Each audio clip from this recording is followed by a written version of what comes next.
Okay, so I had several of you have probably seen the Core OS on Hacker News. So I got in contact with one of the members of the team and had a chat with them.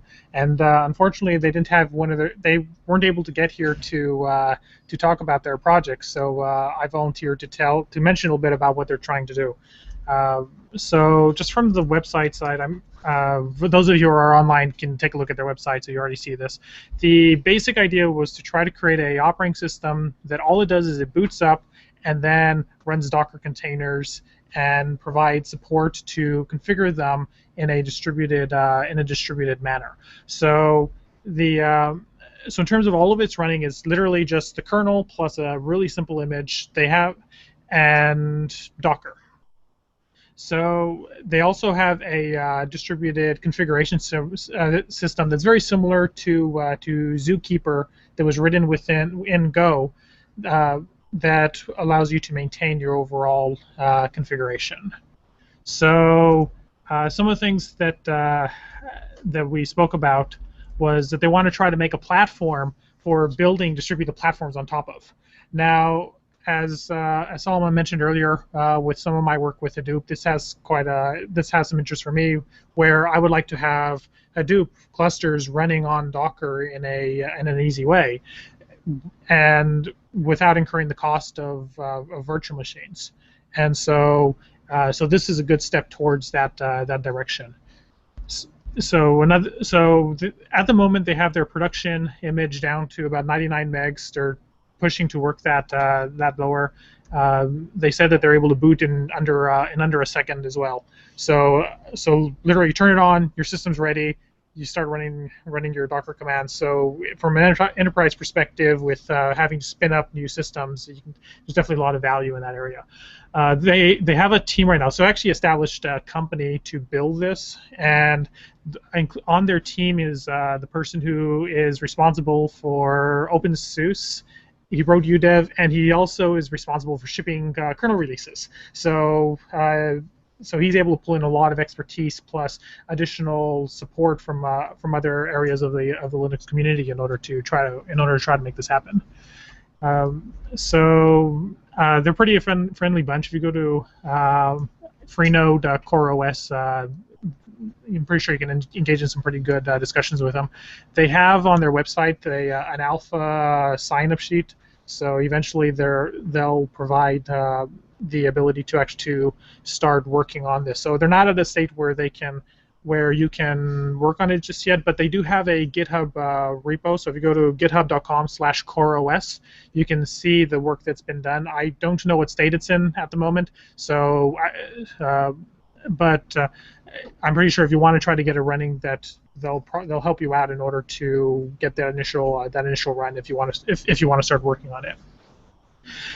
So the second thing that I wanted to talk about was a little bit about orchestration. Let me switch the screen share to another section. So one of the things with orchestration, move to the very top. Sorry, this is going to be the cheapest slideshow that you've seen. I wrote this on an iPad before this, and I had this particular idea where we have these systems where we want to orchestrate multiple nodes and their configurations. So there's this concept called a blackboard. It's an architectural pattern where you write to a blackboard what information other systems that are distributed at their own convenience can look at the blackboard, figure out what's going on, add to the blackboard data, make modifications.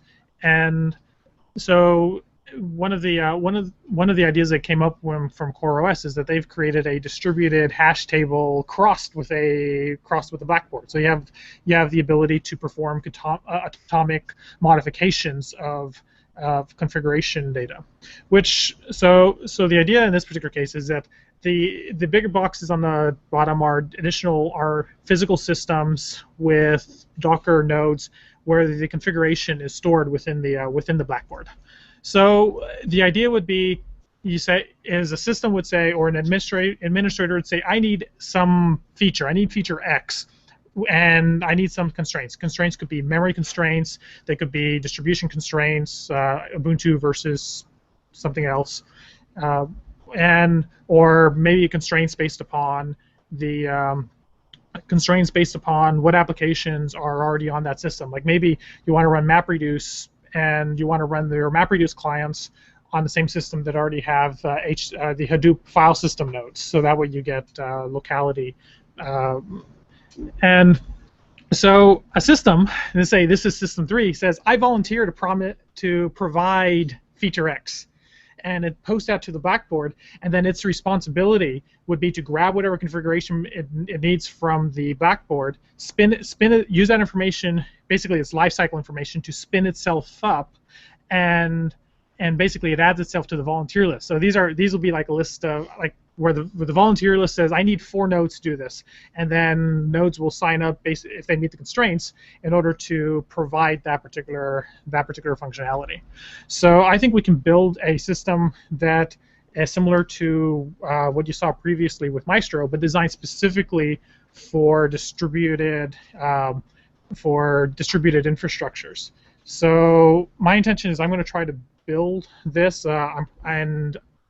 and if anyone would like to help, I would be really appreciated. So one of the first workflows that I'm going to work with on this is getting the Hadoop workflow working, because I think the Hadoop workflow is complicated enough where if we get that running, then it's reasonable to think that we can also get Mongo running or various other distributed systems.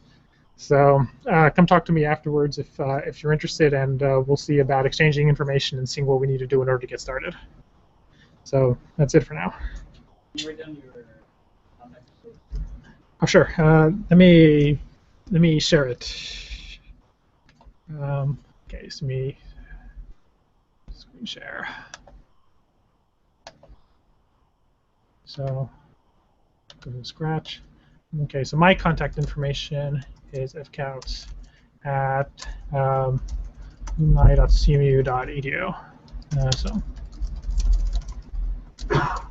So you can contact me there, or I'm also on Freenodes as fkautz, or github.com/fkautz. So. What exactly are you building that's not etcd already? What's that? etcd.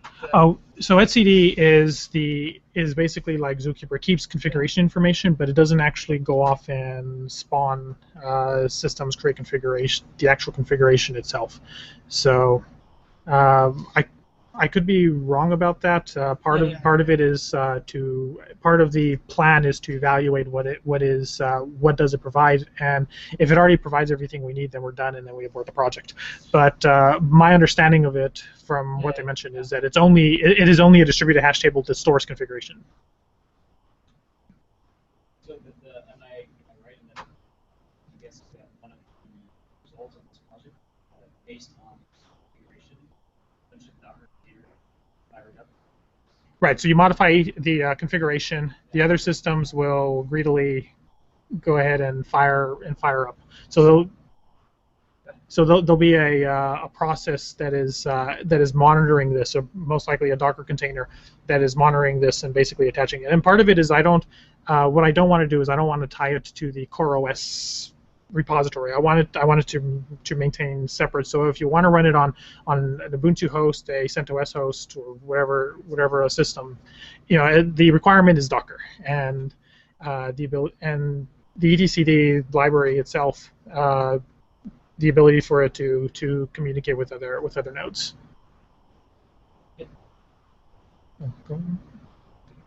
You described like a container coming up and sort of announcing its capabilities to this DHT.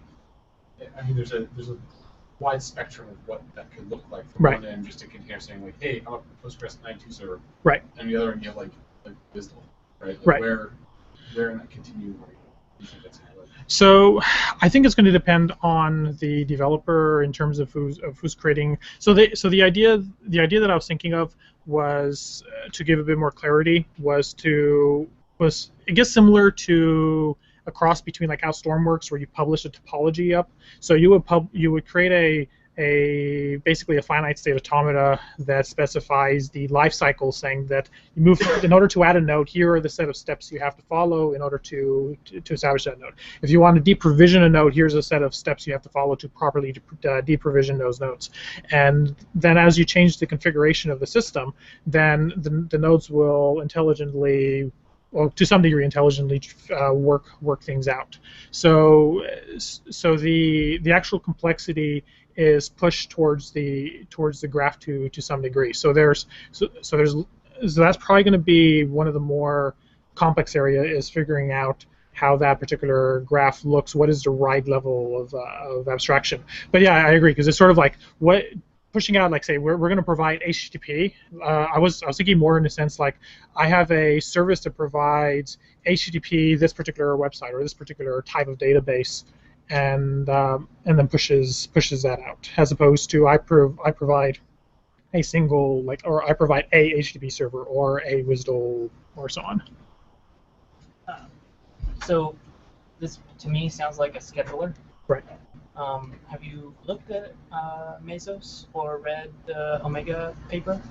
So I have taken a look at the Mesos. That is a potential potential area as well. So I want, in terms of Mesos though, correct me if I'm wrong, but my understanding was that the ecosystem that it depends on is relatively large, and so I would try to make this thing as lean as possible as well.